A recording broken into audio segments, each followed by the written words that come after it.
重掌法。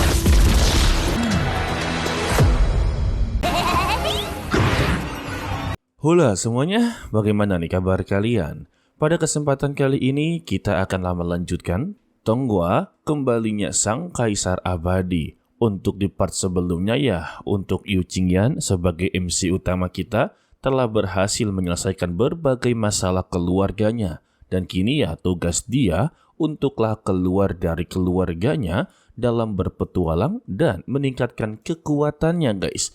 Tanpa berlama-lama langsung saja kita masuk ke dalam ceritanya. Mereka yang melihat kristal tersebut hancur sungguhlah tidak terima. Karena ya sebelumnya mereka berkata kalau itu adalah satu-satunya harta yang ada di dunia. Tetapi mereka berempat juga tidak bisa memungkiri bakat milik dari Qingyan. Tidak sampai di situ juga, Qingyan langsunglah menyerang salah satu guru di sana, membuat mereka bertiga langsung merasa kalau Qingyan memang harus diberikan pelajaran. Tetapi ya, guru yang diserang meminta untuklah berhenti. Kalau mereka bertiga telah salah paham, Qingyan sama sekali tidaklah menyerangnya, melainkan membantu dia untuklah menghilangkan racun yang berada di dalam tubuhnya. Dan Qingyan memintanya periksa dengan baik-baik. Bukan hanya racun dia sajalah yang telah hilang, tetapi kultivasinya juga telah menembus satu level. Ketika diperiksa, ternyata dia telah berada di alam bulan tingkat ke-6. Sontak ya, untuk ketiga temannya ini langsunglah meminta kepada Qingyan untuk membantunya dalam meningkatkan kekuatan. Ternyata mereka bertiga juga memiliki penghambatan dalam kultivasi. Lantas, Qingyan langsunglah membantu mereka. Meski sedikit menjahilinya dengan cara memukul dan meninjunya guys. Sedangkan mereka bertiga menerima untuklah dipukul. Dan berkat itu ya, mereka berhasil untuklah naik tingkatan. Selepas dari semua itu, mereka bertiga langsung memberitahu kepada ketua sekte kalau kultivasi mereka telah berhasil meningkat berkat dari salah satu pria yang inginlah memasuki Akademi Langit Berbintang. Pada awalnya ya, dekan Akademi Langit Berbintang ini sama sekali tidaklah percaya.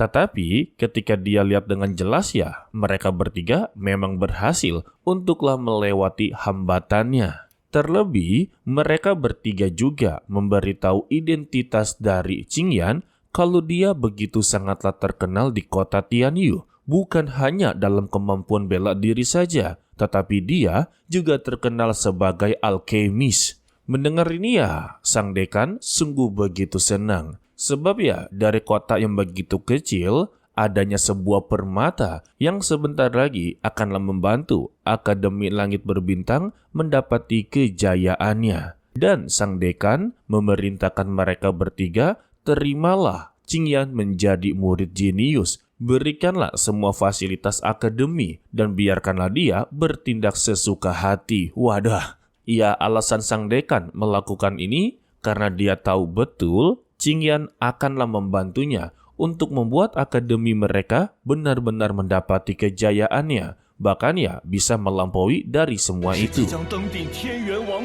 Sedangkan untuk Qingyan, dia bertanya kepada Guru Hu, apakah di Akademi Langit Berbintang ini memiliki kelasnya masing-masing? Guru Hu mengiyakannya. Ada kelas biasa sampailah kelas jenius. Untuk kelas biasa, pendaftarannya dibuka secara umum dan mereka hanya akanlah diambil 10 orang saja. Wadah. Sedangkan untuk kelas jenius, persyaratannya sangatlah begitu ketat. Contohnya ya seperti ini, hanya akanlah diambil 1 sampai 4 orang saja.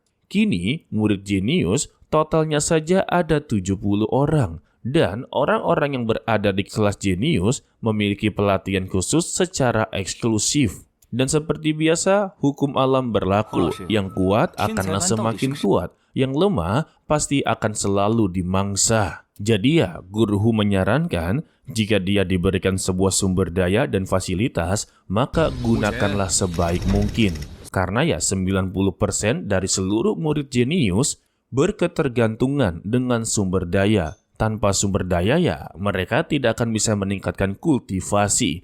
Mendengar itu, Qingyan merasa kalau mereka semua bukanlah murid jenius. Menggunakan sumber daya untuklah menumpuk kultivasi itu adalah bakat yang palsu, betul.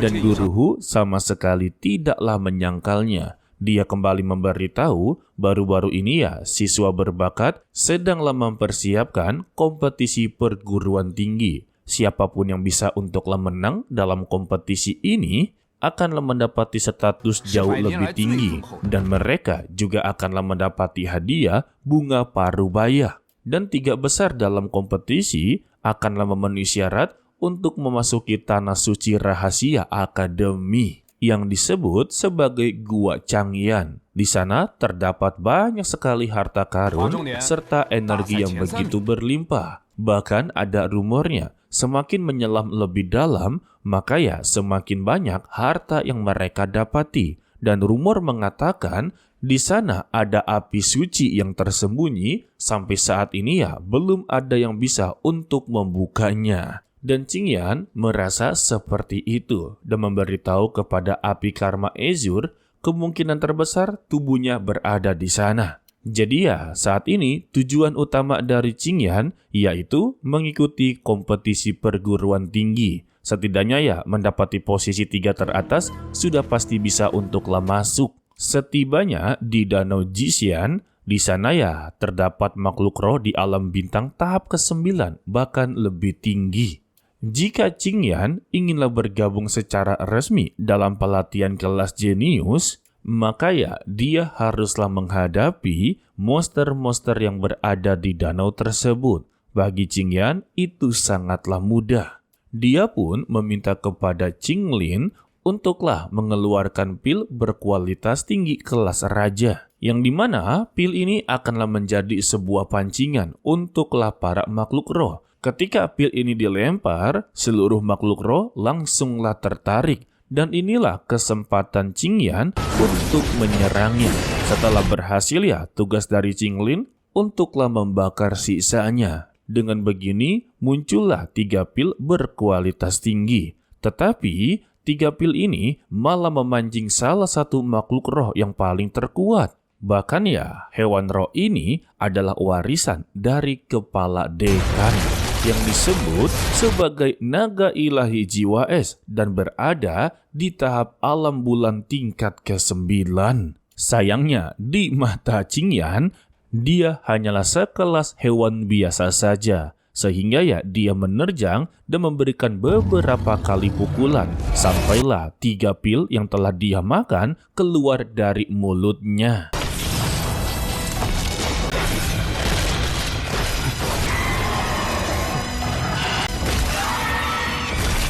Untuk Guru Hu yang melihatnya sampailah berlutut. Dia tidak menyangka untuk naga ilahi jiwa es yang sampai saat ini saja ya belum ada yang bisa melawannya. Tetapi orang yang berada di alam bintang tingkat ketiga bisa untuklah mengalahkannya dengan begitu mudah. Dan Qingyan langsunglah menghampiri naga es. Karena untuk tugas awalannya, Qingyan disuruh untuklah melewati danau ini. Dan naga es ini dijadikan sebagai alat transportasi untuk menyeberangi danau, guys.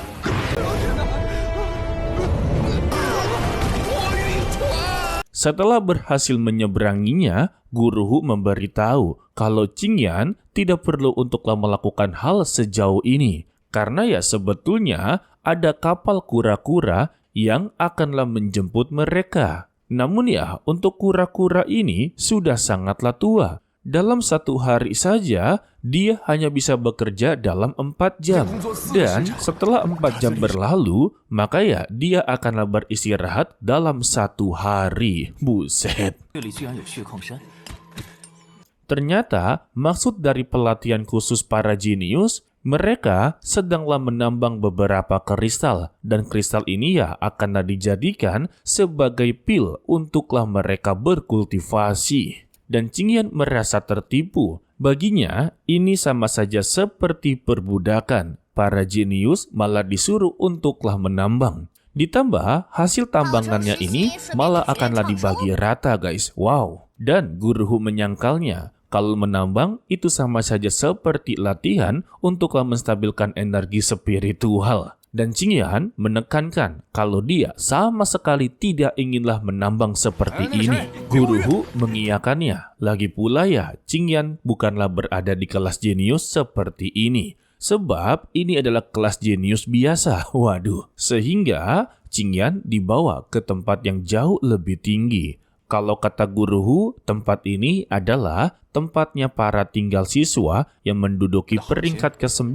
hingga ke-18. Dan untuk orang-orang yang berada di peringkat ke-4 sampai ke-8, mereka hanya memiliki rumah seperti tenda. Meski mereka hanya memiliki rumah tenda, tetapi tingkatan mereka jauh lebih baik daripada jenius penambang. Sebab ya mereka mendapati liburan. Sedangkan untuk kelas penambang sama sekali tidaklah mendapati libur guys. Benar-benar perbudakan coy. Ini akademi atau apa ya? Absurd banget.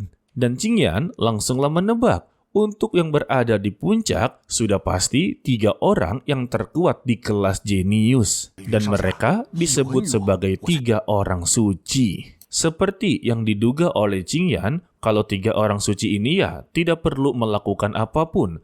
Mereka hanya perlu menunggu sumber daya yang dihasilkan dan diberikan kepada mereka. Karena ya 3 orang suci ini sebagai andalan dari Akademi Langit Berbintang. Dan Guruhu memperingati, jangan sekali-kali menyinggung 3 orang suci ini. Jika dia inginlah menyinggung, lebih baik ya singgung saja kepala dekan. Karena 3 orang suci ini lebih tinggi daripada keluarga bangsawan. Wah, kayaknya salah sih memberitahunya kepada Qingyan. Dan Guruhu memberitahu jika dia inginlah menaikkan tingkatannya, maka ya dia haruslah melawan beberapa kelas terlebih dahulu. Semakin dia berprestasi dalam turnamen, maka ya tingkatannya juga akanlah meningkat. Ya sama seperti sekolah lah guys. Ketika kalian mendapati peringkat, semakin tingginya peringkat ya, maka kalian akanlah dihormati. Dan peraturannya seperti biasa. Karena berada di dalam akademi, tidak diperbolehkan untuklah menghabisi satu sama lain. Dan Guruhu kembali memperingati, jangan sekali-kali menantang 3 orang suci. Sontak, Qingyan langsunglah tertawa. Justru dia datang ke sini ya, untuklah menantang 3 orang tersebut.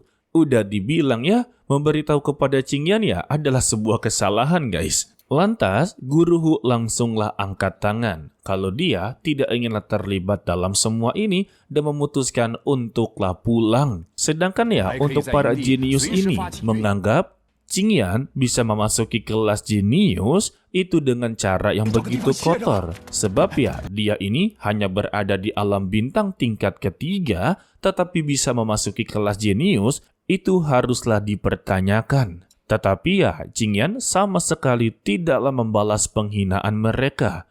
Dan datanglah pengawal pribadi dari Tuan Muda Sangguan, salah satu dari 3 orang suci. Dia membawa sampah makanan dan menyuruh Qingyan untuklah membuangnya. Lantas Qingyan mulai terpancing dengan mengatakan ketidaktahuan mereka seharusnya menjadi sebuah kebahagiaan. Betul guys. Tetapi ya, untuk pengawal ini malah semakinlah menyeleneh dengan menghina Qingyan kalau dia hanyalah berada di alam bintang tingkat ke-3. Sedangkan untuk Tuan Muda Sangguan berada di kultivasi tingkat ke-3 alam bulan. Ya elah bang, alam bulan tingkat ke-9 aja tumbang olehnya, apalagi tingkat ke-3. Lantas ya, Qingyan langsunglah menantang mereka semua. Lebih baik mereka bekerja sama untuklah menghadapinya. Mendengar ini, seluruh para murid jenius langsunglah terpancing. Alhasil, pertarungan dimulai. Sayangnya, mereka hanyalah jenius abal-abal. Hanya dengan 1 serangan saja, dengan 1000 telapak, mereka semua langsunglah tidak sadarkan diri.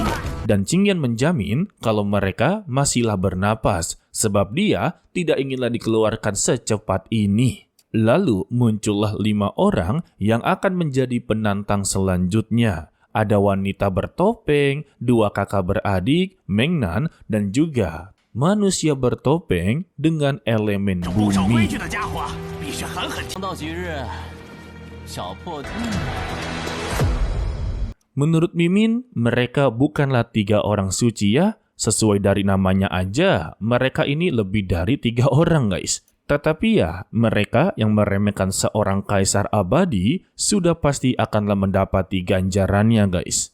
Ya, kita akanlah lihat di episode berikutnya. Untuk episode kali ini ya, di akhir-akhir begitu puas. Yang katanya kelas jenius, tetapi bukan seperti kelas jenius, malah seperti kelas biasa. Kalau kelas jenius seperti ini, bagaimana dengan kelas biasa? Jauh lebih parah kali ya. Sebab ya, untuk kelas jenius aja, dari 3 orang suci yang dikatakan sangatlah kuat dan memiliki status tinggi, tetapi untuk Tuan Muda Sangguan masih berada di alam bulan tingkat ketiga. Itu masihlah berada di tahap kedua. Karena ya untuk tahap dasarnya adalah alam bintang, alam bulan, alam matahari, dan alam kaisar. Seharusnya ya untuk sekelas jenius, alam bintang dan alam bulan adalah hal yang begitu sangatlah mudah dicapai.